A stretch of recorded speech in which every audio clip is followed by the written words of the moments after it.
Good to see you all tonight. We are continuing this series on biblical sexuality and approaching these things from a biblical fashion, the things that we deal with in the world. Tonight, and we're going to talk about gender ideology and transgenderism. And to kind of give you a primer for that, I have in just a second a video I want to show you. Now, this is a short clip. It's only about 2 minutes. It is a woman who is in her 20s, and her parents forced her to transition as a teenager. And she shares her testimony about what that did to her over the course of her life. And now that she's in her 20s, she has detransitioned or attempted to go back. But you'll notice by her voice and some other features, there are many things that are just irreversible. And so, as a way of introduction, I wanted you to see what she shares tonight. So Chase, if you'll show that video, we'll show that to start with. A mentally ill teenager who had been groomed and preyed upon and sexually exploited online to the point of authorities getting involved. I spiraled into a hatred of myself and my body, and was told that it was just because I was a boy born in the wrong body, and that this would fix me. I was affirmed down a path where I wasn't given any other choice as to what would help me. The very first medical intervention I ever had was a double mastectomy at 16. And then a few months later, I was put on testosterone. I'm now 21, and I will live with the impacts of that so-called care for the rest of my life. In the past 4 or 5 months, I have watched as my body has fallen apart in front of me, my joints constantly hurting, my vocal cords aching, watching as parts of me atrophy away before my very eyes. And yet at 16, they looked me in the eyes and they told me this was care. They told me it would save me. Despite the fact I was never suicidal, my parents were baited with the idea of, would you rather have a dead daughter or a living son? Bullied into going along with it, their biggest crime being trusting those who they thought took an oath to do no harm. It's not about hate, detransitioning. It never has been. It's about keeping kids whole. I've worked with children. I've seen them explore the world, and I've seen that magic that they have. And doing something like transitioning them takes that away. How can you look me in the eyes and tell me that a child can consent to being changed to an experimental medical industry before they're even old enough to drive or understand the impacts of what that means in the first place? Kids deserve to be kids. They deserve to get to explore the world as a safe and loving place. So, a few things if you didn't catch in the video. She talks about how at 16, because of some of the anxieties and depressions she was struggling with, her parents were told by doctors, you can have a dead daughter or you can have an alive son. Which one do you want? And there's this pressure that was put upon them to transition her sex from female to male. And at 16 years old, had a double mastectomy and put on testosterone to change her body makeup. Now, in her 20s, she's coming back and saying, how could you mutilate my body? Now I'm going to deal with these things the rest of my life. And the question is, how could we get to the point as a society where you would have a medical doctor, look at someone and say, yes, here is treatment, here is care, and the treatment and the care that we're going to provide are these life-altering medical procedures, pumping you full of hormones and doing unalterable surgical procedures upon your body to try to change you. How do we get to that point? Well, that's what we're looking at tonight. And the reason we've gotten to that point, it's just happened over the last decade, has been the rise of what is sometimes called gender theory or gender ideology. And it is this push to destroy the distinctions that are between male and female. Now, I'll just say if you're watching online or you're here tonight and you weren't here last week or you missed last week's, I would encourage you to go back and watch last week's message. We talked a lot from the biblical perspective, from Genesis all the way through, about how God has designed us as male and female. So if you're watching online, this would be a good time, if you haven't watched the first one, to go back and watch the first one, or if you're here tonight, watch it as well. But this theory, this ideology, is an attempt to destroy those distinctions that God has created us with between male and female. And so now, because we've gone down this path, we can no longer refer to heterosexual couples as normal. A husband and a wife being a normal pattern for life. Because by referring to them as normal, that implies that all other relationships are abnormal. And so now, due to gender theory or gender ideology, there's this push not just to allow for the freedom of homosexuality or a difference between male and female. Now that's not enough. Freedom to participate in those things is not enough. Now the push has become, you have to be very positive about it. You have to not only support, but you have to admire and give your appreciation and nurture those who identify themselves either as homosexual or bisexual or transgender or on the spectrum somewhere along the way. Otherwise, you're considered homophobic. And so language of using things like binary. Now, binary refers to there's only two sexes. There's male and there's female. Becomes oppressive. And so we have new terminology that you're going to learn tonight.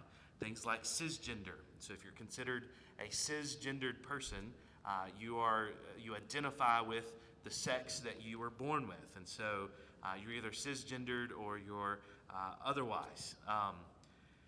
This comes from the way that we define sex and gender. Now, typically, when we use the term sex in English, in our vocabulary, we're referring either to biology or the activity of. And so we speak about biologically. I'm biologically a male. My birthday is on Saturday, and I have to go renew my driver's license. And on my driver's license, it has my name and address, and it has my sex. And so what they're wanting is, am I male or am I female? What is the biology that's behind that? We also use it to refer to the activity between a husband and wife, male and female. And then sometimes we use the term gender. What is your gender? Now, historically, typically, we refer to gender as a kind or a role. And so we would refer to gender as also being male or female. We've not differentiated historically between sex and gender. Sometimes we would refer to as gender roles. So we refer to as a husband or as a wife or male or female, and maybe the things that they do and how they interact with one another. But what we didn't do historically was negate the reality that there is a man and a woman as they identify together. What gender theory does is it comes along and destroys this. Now it would be a good time to let you know if you're interested in more of this. Just like last week, I have more books for you this week. This is one of the best books that I read about this. It's called Gender Ideology, What Do Christians Need to Know, by Sharon James. I've got copies of it. You can have it for free. If you want to help offset the cost for the church, $5 would help us greatly just to help offset some of the cost. But this is a great book. If you're interested in more of what we talk about tonight, I would highly encourage you to pick up a copy of this before you leave. But gender theory denies this distinction between male and female. And so we have come to use transgender as an umbrella term to describe any sort of dissatisfaction with your biological sex. And so if you're uncomfortable with how you were born biologically, if you feel any type of anxiety or depression, or even to the point of cross-dressing, if you want to culturally dress as a female or a male, we've started using the terms transgender and sort of a spectrum of that. Dysphoria is the idea that a person is unhappy with their biological sex. And so it's this, when you think about gender dysphoria, it's I'm male, I'm born male, and there's something about me that's not happy with that doesn't like it, that doesn't appreciate it, that's anxious about it.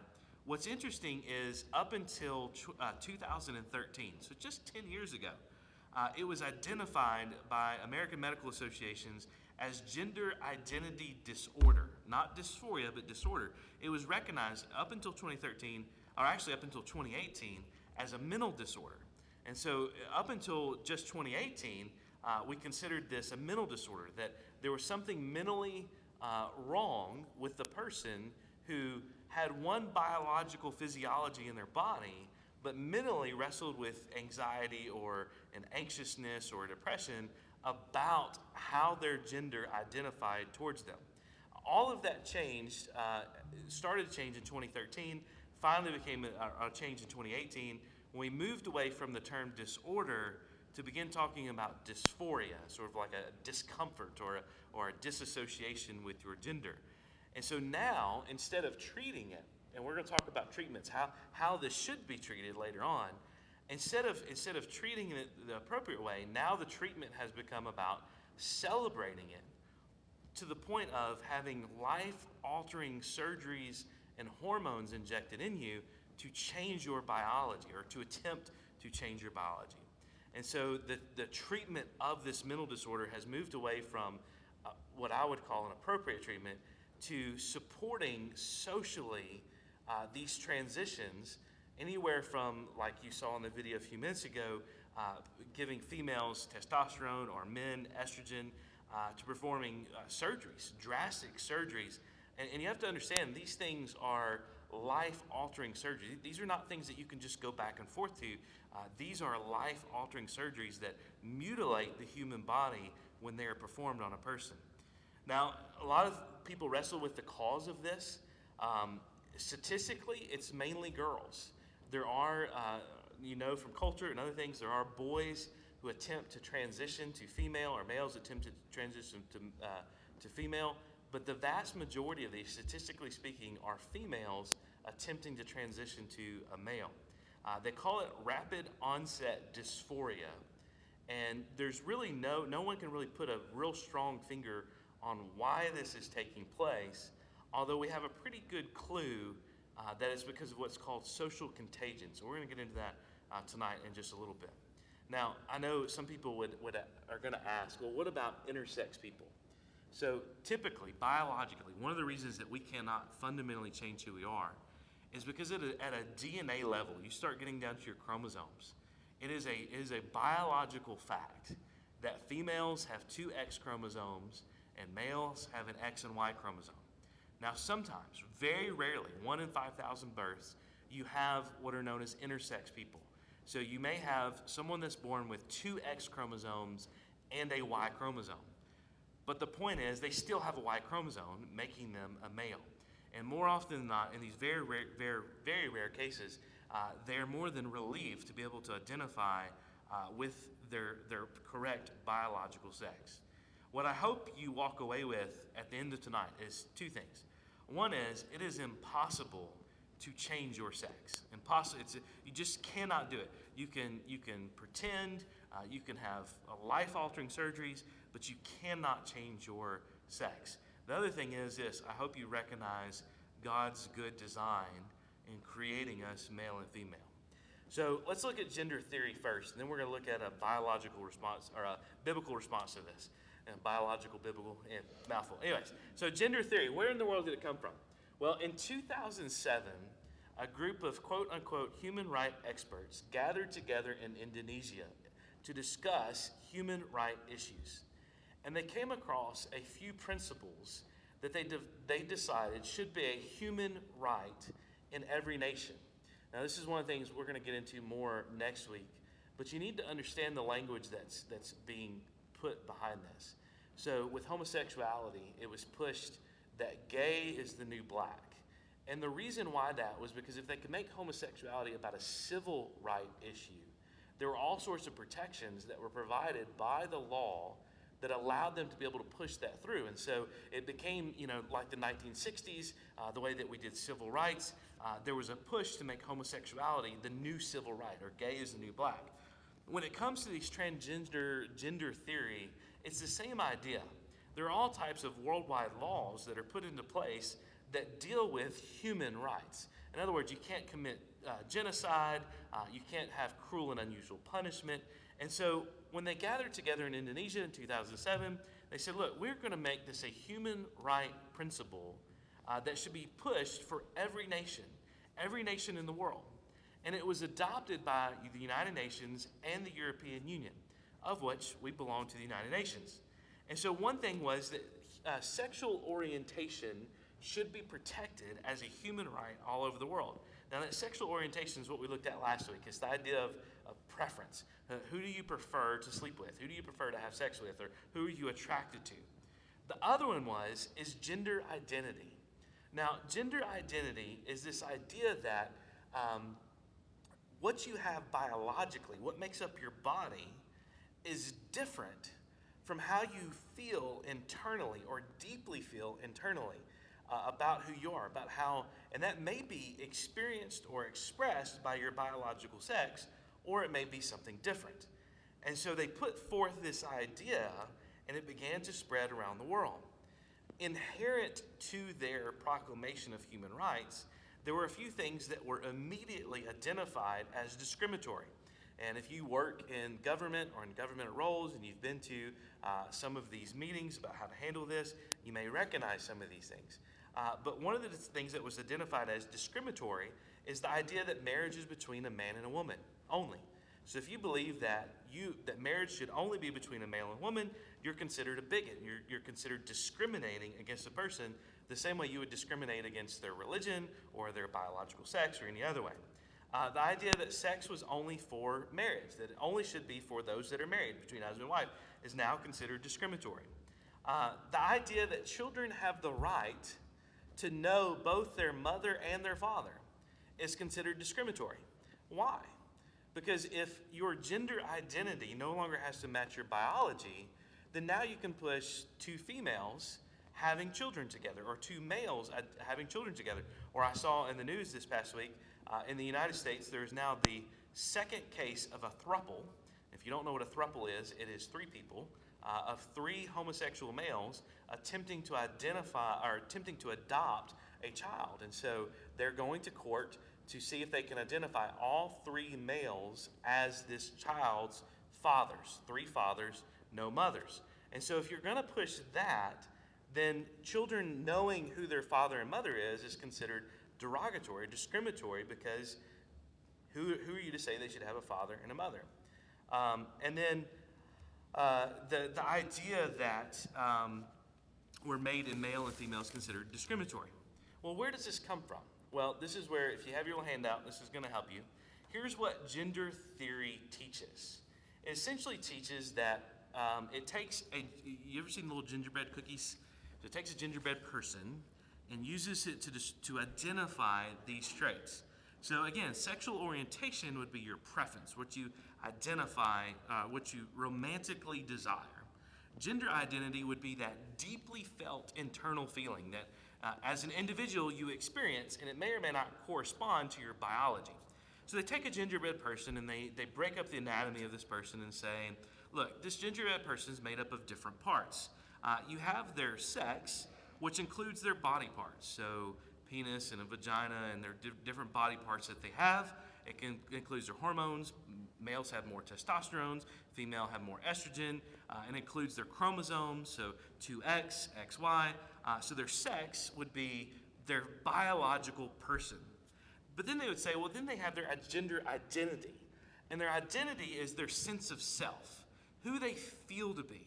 And so really with gender identity, if there's 8 billion people on the planet, it's possible under this theory to have 8 billion different genders.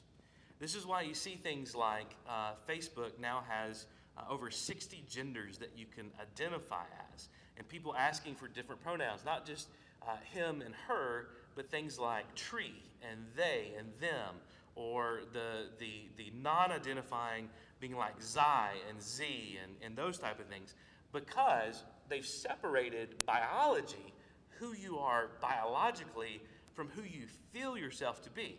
And so you could biologically have male body parts, but you could feel yourself to be female.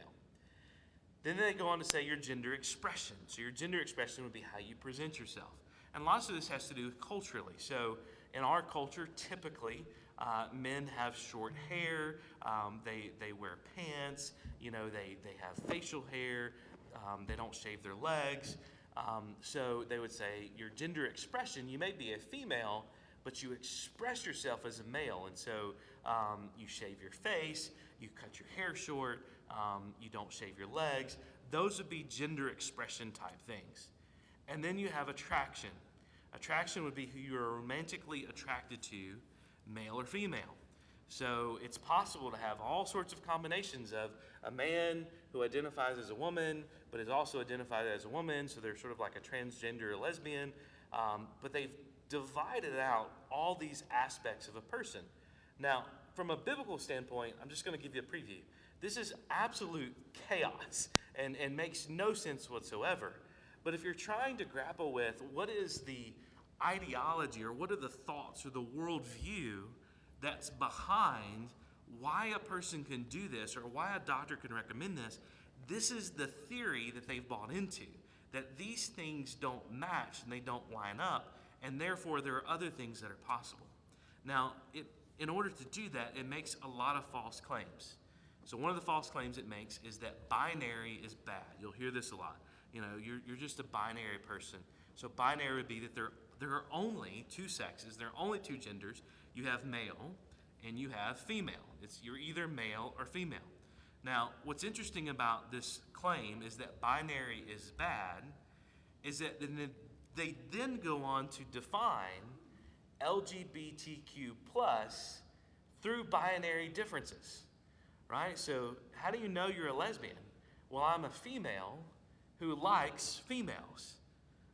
That is a binary distinction. You're not a female who likes males, you're a female who likes other females. So it's contradictory in its nature and rejecting. We know something by reason and logic that there is a binary choice there. You're either male or you're female. The other false claim it makes is that gender is a spectrum. Again, you end up with chaos.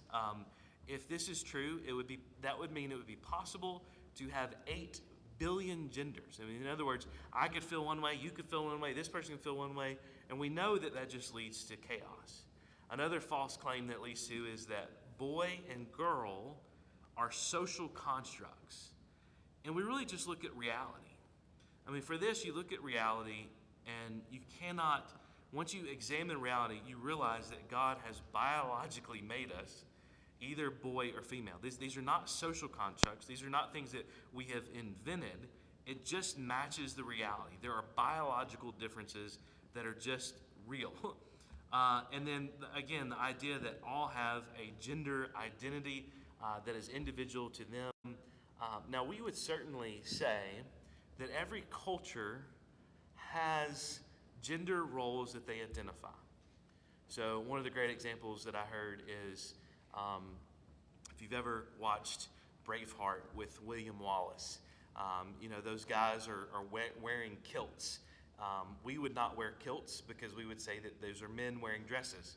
But for them, it was appropriate for them to wear kilts, right? So there are cultural identity things for them that they would wear kilts during that time. And certainly we recognize that's not a cultural gender role that we have now. However, even though we recognize that there are some cultural differences there, we are not saying that every person has their own gender identity. So some of the terms that they use, some of the categories are things like assigned at birth. So that's the new big thing. People are saying, well, I'm not going to give my baby a sex at birth. I'm going to wait till they're old enough to tell me what they are. So that would be assigned at birth. When for ages, you can tell instantly. My dad tells the story that when I was born, the doctor pulled me up, held me up, said, "It's a boy." There was no question about it. It was biology determined that. Transphobia. Transphobia is the idea that you're afraid of transgender people, that this is why you're hateful or you're bigoted because of some fear of you. Cisgender is used of a non-transgender person, a person that is comfortable in their body. And then again, gender is the idea that who you are is separate from your body. So these are the terms that they use. Again, some of the contradictions that are here, we understand that gender is not independent of our biological sex. What's a contradiction here is that they would say your gender is independent of your biological sex, but then they would go on to think that they have to have major altering surgery and procedures to fit their subjective view of gender. So it's this belief that my sex may be male, but my gender is female. And then to believe that those two things are separate, but then to go, you know what, because my gender is female and my biology is male, I now need to match my gender with my biology. It is a contradiction in terms and in thinking, because if they're separated, then why do you need the surgery? Why do you need the procedure? Why do you need the hormones? Why can't you just be who you identify? They don't want it to be identified as an illness. Probably the most angry thing that you can, or the way that you can make them the most angry, is by saying that it is a mental illness, and it is a mental illness. But they don't want it to be identified as a mental illness because they don't want it to be associated with a medical diagnosis. They don't want to be diagnosed medically. But then they want to turn around and have costly medical procedures that change their body. It's a contradiction in thinking. You heard from the testimony at the beginning of the video about how the detransition, she used this terms, the detransition was not about hate. The reason why that is if you talk to someone who has quote unquote transition, they've had surgery, they've had hormones, they've undergone these altering procedures in their life, and then later regret it and detransition, go back to the biology that they were born with, they're often ostracized and kicked out of the community because they're recognized as traitors. And so it's a contradiction in terms. If the theory teaches that